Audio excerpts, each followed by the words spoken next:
Assalamualaikum, salam sejahtera. Hari ini kita bercakap tentang transient stability ataupun kestabilan ketika berlaku perubahan yang mengejut. Dalam keadaan normal, penjana segera atau synchronous generator biasanya beroperasi pada kelajuan segera, iaitu frekuensi 50 Hz dan voltage yang tertentu. Kuasa masukan mechanical PM mesti sama, mesti sama. Kuasa masukan mechanical tu mesti sama dengan kuasa elektrik yang keluar, yang dibangunkan oleh penjana tersebut, iaitu PE, iaitu di sini. Jadi ini adalah lengkuk kuasa elektrik yang dikeluarkan oleh suatu penjana tu, dan PM tu adalah kuasa masukan kepada penjana yang berbentuk kuasa mechanical. Jadi PM dia berlaku pada titik ini. PM mesti sama dengan kuasa elektrik yang dikeluarkan, iaitu dia mesti berada pada sudut rotor atau sudut kuasa delta naught kat sini. Jadi ini pada keadaan normal.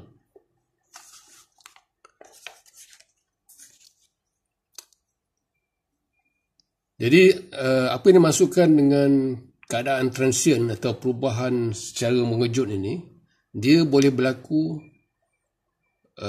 antaranya sebab litar pintas pada talian, contoh di sini, berlaku litar pintas pada bahagian A tu, katakan pada titik A pada talian tu, ataupun dia juga boleh berlaku kalau salah satu daripada talian itu terbuka atau terputus. Okey, kita mulakan dengan swing equation. Swing equation ataupun persamaan Boy, persamaan ayunan, Boy atau ayunan. Dia bila berlaku transient, jadi dia akan melibatkan persamaan ni, persamaan disebabkan oleh kuasa mencepat. Bila berlaku contohnya litar pintas, jadi PA kuasa mencepat sama dengan perbezaan antara kuasa mekanikal dengan kuasa keluaran elektrik dia. PM tolak PA. Jadi PM adalah kuasa masukan mekanikal, PA kuasa elektrik penjana. Jadi PA, perbezaan kuasa mekanikal dengan kuasa keluaran elektrik tadi akan menyebabkan kuasa mencepat yang boleh kita sama dengan huraikan menggunakan persamaan M darab dengan D kuasa 2.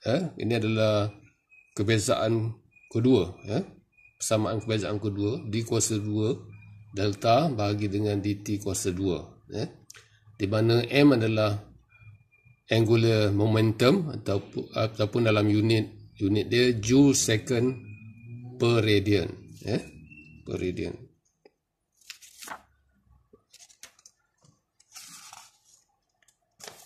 Jadi seterusnya, kalau kita darab dengan persamaan tadi, darab dengan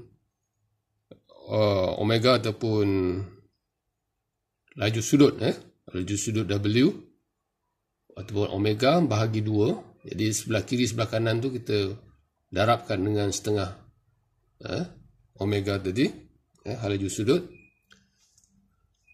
Jadi kita akan dapat yang ini akan jadi kita gantikan M tu sama dengan omega I, omega I, di mana omega adalah kelajuan sudut, I itu adalah moment of inertia ataupun dalam unit dia kilogram meter square, meter kuasa 2. Dan kadang-kadang dia setengah buku dia gunakan simbol J untuk gantikan I. Sebab I itu kadang-kadang keliru dengan form current. I adalah simbol untuk current. Jadi setengah buku dia prefer guna J. Jadi setengah omega PM tolak PE, kuasa mencepat. Jadi di sebelah kiri, sebelah kanan. Jadi kalau kita perhatikan di sini kita dapat, sebab omega darab omega tu dapat omega kuasa 2. Di setengah initial moment of initial kuasa 2 darab dengan W omega kuasa 2, kita ini adalah sebenarnya adalah kinetic energy pada rotor, kinetic energy. Dan kalau kita bahagikan dengan base MVA untuk penjana, kita ambil satu nilai base atau rating sebagai base MVA, SB. Jadi PM bagi SB, PE bagi SB, dan kinetic energy tadi kita bagi dengan SB, MVA base.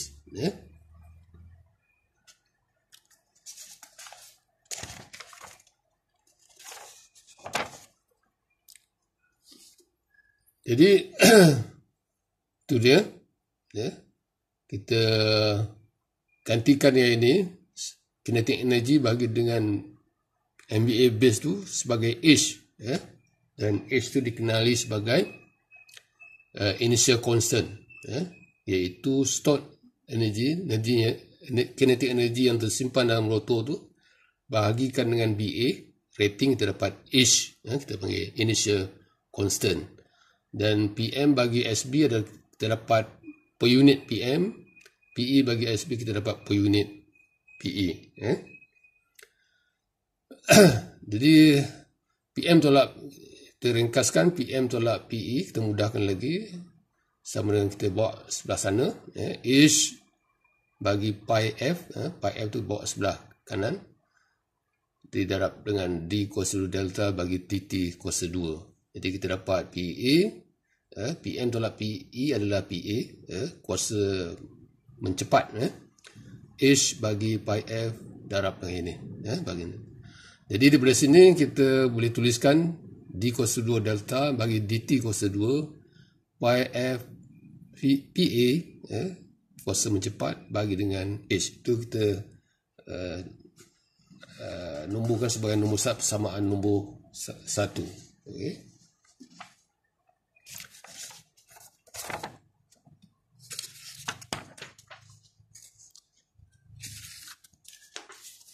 Seterusnya,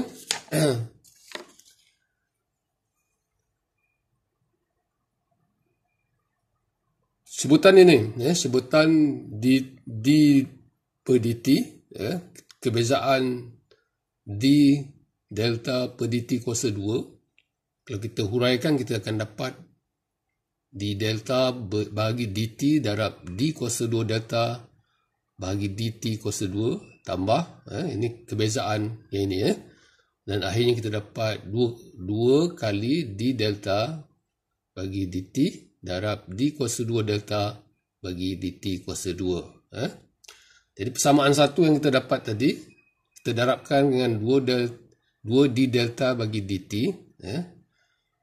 jadi kita akan dapat macam ni, dua belah tu kita darabkan 2 D delta bagi dt, sebelah kiri dan sebelah kanan, persamaan satu tadi.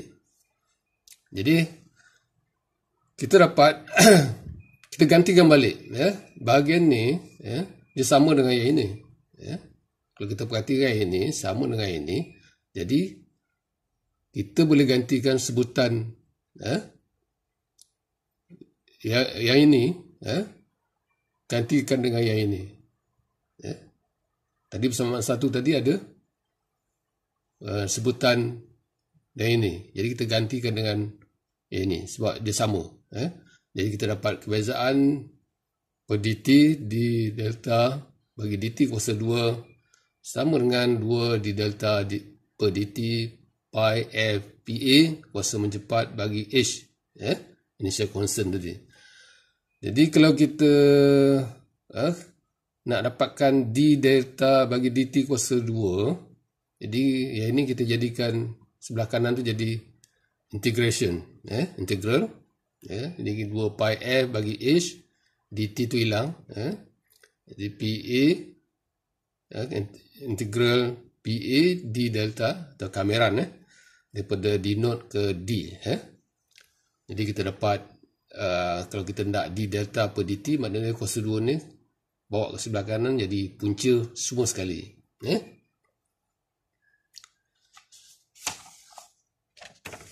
Jadi jika bahagian ni d delta per dt sama dengan kosong, mana tak ada perubahan pada d delta per dt tu sama dengan kosong. Ini hanya berlaku bila bahagian ni kosong, bahagian integral tu, kameran tu sama dengan kosong. Jadi persamaannya akan jadi kosong kalau bahagian dalam ni integral tu adalah kosong. Jadi maksud tiada perubahan, d delta per dt sama dengan kosong, tak ada perubahan, itu berlaku pada titik maksimum. Titik maksimum ataupun minimum, makna dia d delta per dt tu mencapai keadaan tidak ada perubahan ataupun sama dengan kosong. Jadi yang ini, yang kameran dalam ni sama dengan kosong, itu sebenarnya adalah luas. Luas lengkuk kuasa graf lengkuk kuasa sudut tadi. Ini kita panggil equal area criterion, ataupun ciri sama luas, kriteria sama luas. Jadi kita boleh kita tentukan sama ada transient tadi, keadaan transient tadi, sama ada dia stabil ataupun tidak. Bila berlaku perubahan mengejut tadi, dia stabil atau tidak dengan melihat pada luas ni, luas kawasan tu, sama ada dia boleh mencapai jumlah dia sama dengan kosong.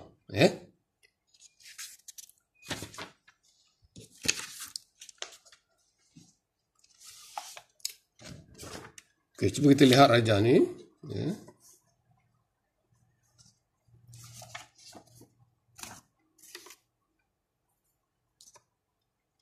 Katakan fault atau kerosakan litar pintas. Fault adalah kerosakan litar pintas berlaku pada titik A di sini. Pada talian, titik A itu pada talian pada masa T sama dengan kosong. Jadi bila berlaku litar pintas, kuasa elektrik keluaran penjana jatuh kepada kosong. Kat sini. Mula-mula operasi tadi di sini, titik A itu, delta node. Bila berlaku litar pintas, jadi apa berlaku? Dia akan jadi kuasa elektrik tu jadi kosong.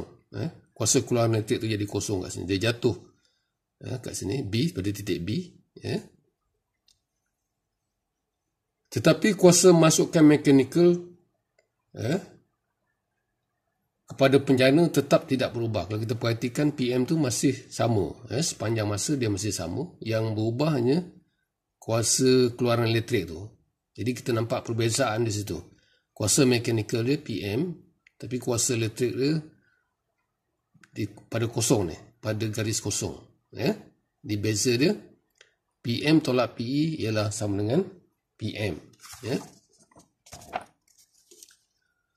Jadi kuasa mencepat, accelerating power, adalah PM tolak PE, iaitu perbezaan kuasa PM dan PE, menyebabkan jadi bila ada maknanya kuasa mekanikal tu lebih tinggi, besar, kuasa keluaran kosong, jadi akan berlaku cepatan pada rotor dan menyebabkan pergerakan rotor bertambah laju. Kelajuan pergerakan rotor bertambah disebabkan pertambahan tenaga kinetik daripada kuasa mekanikal masukkan tadi dalam rotor penjana tu.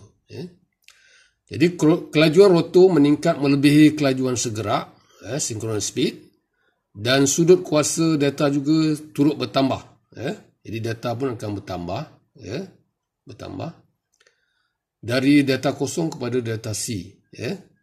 Data C adalah sudut kuasa ketika kerosakan fault diasingkan. Bila berlaku rosak, jadi sistem akan cuba mengasingkan asingkan kerosakan tu, asingkan talian yang rosak atau yang litar pintas tu. Jadi pada data C dia diputuskan, kerosakan tu diputuskan atau diasingkan. Jadi dia akan naik semula kepada lengkuk yang asal. Jadi kuasa elektrik akan jadi D, pada titik D, iaitu pada delta C ketika itu.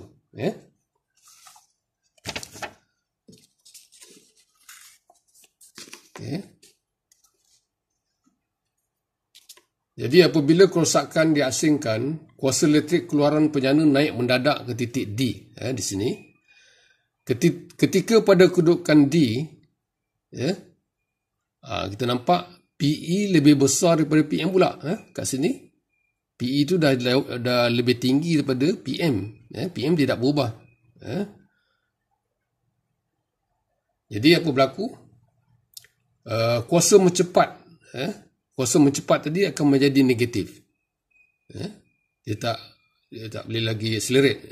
Dia sebab kuasa elektrik tu lebih tinggi, beban tu lebih tinggi daripada kuasa mekanikal yang masuk. Jadi dia akan melambatkan, pergerakan tu akan jadi lambat, tu memperlahankan pergerakan rotor. Kesannya pergerakan rotor diperlahankan. PE berpindah dari titik D ke titik E. Jadi kuasa elektrik tadi akan berpindah daripada D akan naik ke E. Akan naik ke E. Dia masih berubah data tu sebab rotor tu masih lebih laju daripada synchronous speed, tetapi pergerakannya telah dapat diperlahankan. Diperlahankan maknanya cepatan negatif. Cepatan tu dah tak ada. Maknanya dah jadi negatif.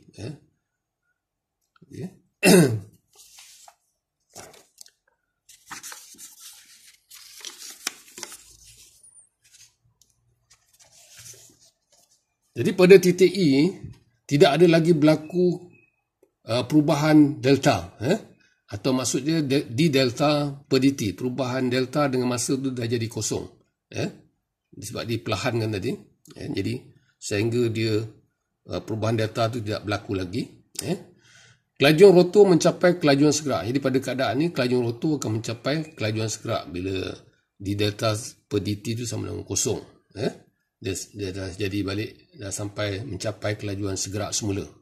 Tadi asalnya dia lebih laju daripada synchronous speed, sekarang dia dah balik semula kepada kelajuan segerak, synchronous speed. Dan sudut kuasa atau sudut rotor menjadi delta X, tetapi sudut rotor ketika itu delta X, masa tu pada kedudukan delta X. Jadi sudut delta X ni kita boleh tentukan oleh ditentukan oleh kriteria sama luas tadi. Kriteria sama luas. Bermakna sistem kekal stabil. Bermakna sistem boleh kekal stabil jika luas A1, yang ni luas mencepat, sama dengan luas A2, luas kuasa melambat. Jadi A1 kalau sama luas dengan A2, dia boleh stabil. Sistem penjana tu boleh stabil.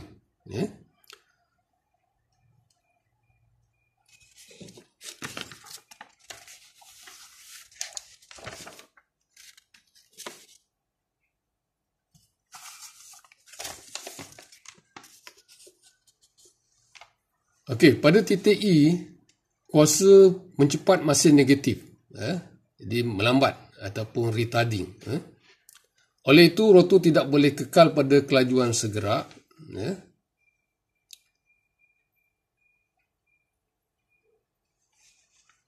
Dia masih, walaupun pada E itu dia dah capai lajuan segerak, tapi dia masih lagi,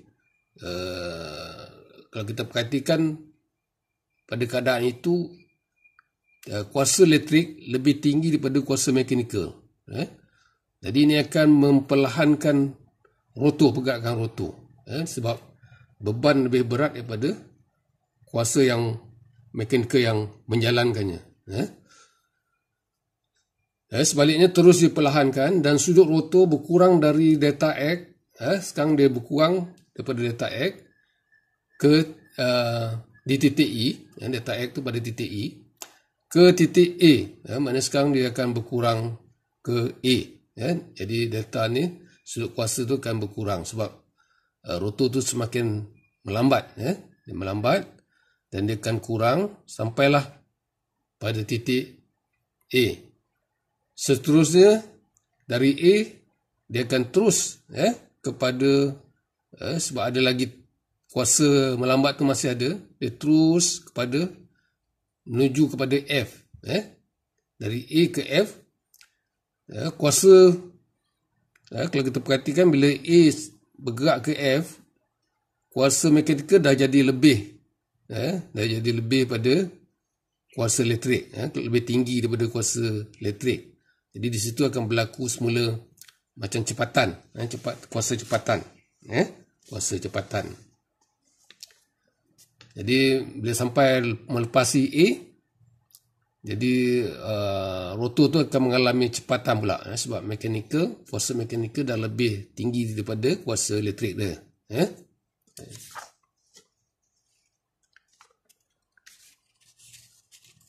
Jadi menyebabkan keluaran PE menyebabkan kelajuan rotor bertambah hingga mencapai kelajuan segerak.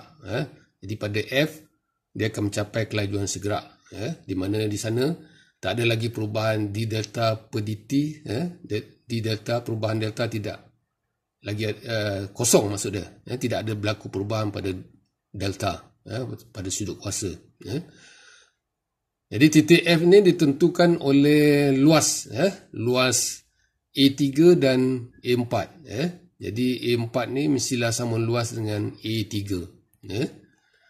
Untuk pejana terus kekal stabil. Jadi kalau A4 tu sama dengan A3, dia boleh stabil. Keadaan ini akan terus berulang alik dengan turutan F, A. Jadi dia akan ulang balik. F ke A ke E, kemudian dia patah balik E ke A ke F. Jadi dia sentiasa berulang alik, atau berayun. Itu yang kita panggil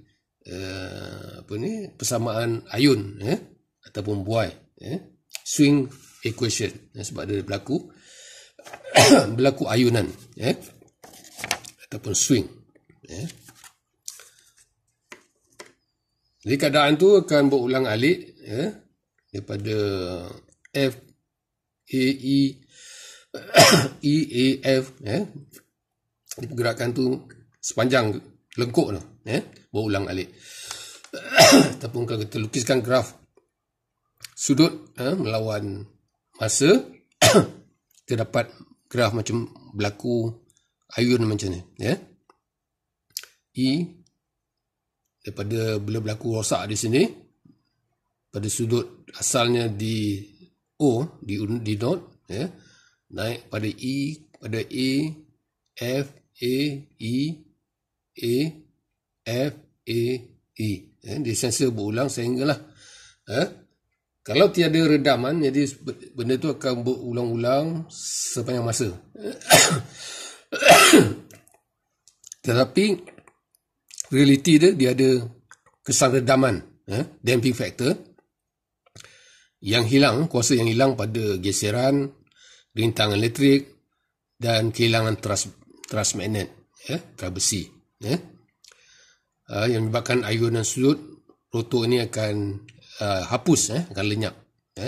Jadi dia magnitude yang pertama tu mungkin besar, kemudian disebabkan kesan redam yang tadi, kehilangan kuasa tu dia akan mengecil sehingga dia lenyap.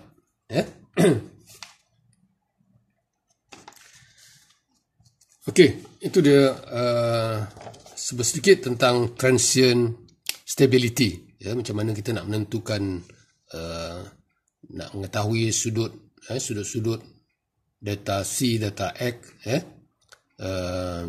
atau stabil atau tidak stabil, bila berlaku transient.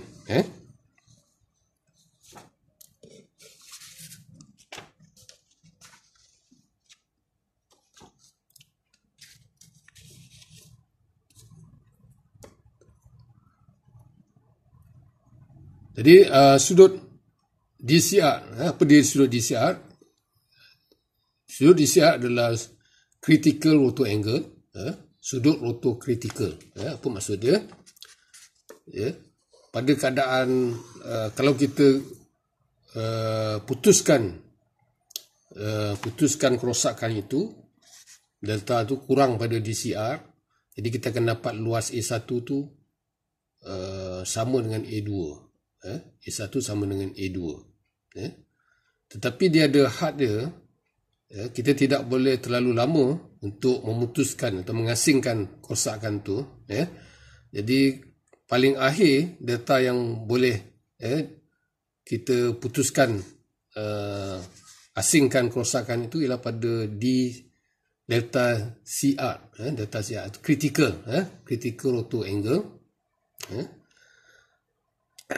yang mana A1 inilah A1 yang paling maksimum yang boleh, sebab dia ada had dia sampai di hujung ni, daripada garisan ni, pada garisan ni di hujung ini, jadi luas kawasan biru ni A2, selagi dia sama dengan luas A1 dia boleh stabil, keadaan tu boleh stabil. Maknanya DC kurang dari DCR, jadi A1 adalah sama dengan A2, di keadaan stabil. Tapi bila DC itu terlebih, lebih besar daripada DCR, jadi kawasan A2 ni kecil daripada A1, dia tidak dapat menampung keluasan A1, dia tak boleh menampung. Jadi biru ni lebih kecil, sebab dia sampai sini had dia. Jadi bila A2 kecil pada A1, dia tidak boleh menampung kuasa mencepat A1 tu. Jadi sistem tu akan tidak stabil dan dia akan keluar daripada kelajuan segera, out of synchronous speed. Jadi bila berlaku keadaan tu, dia akan tidak berada dalam keadaan stabil lagi. Jadi DCR tu adalah critical rotor angle yang boleh, paling maksimal yang boleh, sebelum kerosakan diasingkan. Yang ini adalah kes terputus satu talian. Kalau sistem tu ada dua talian macam ni, dikatakan circuit breaker ni terputus, terbuka, daripada dua talian tinggal satu. Jadi kuasa elektrik adalah PE, EF, BT bagi XT, X total, sin delta. Jadi bergantung pada X total talian. Kalau dua talian, X1 ni kecil nilainya, sebab dia selari.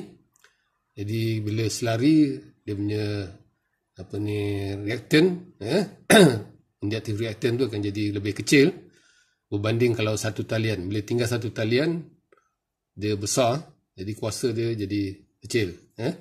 Kalau dua talian, kuasa elektrik dia lebih besar. Macam tu.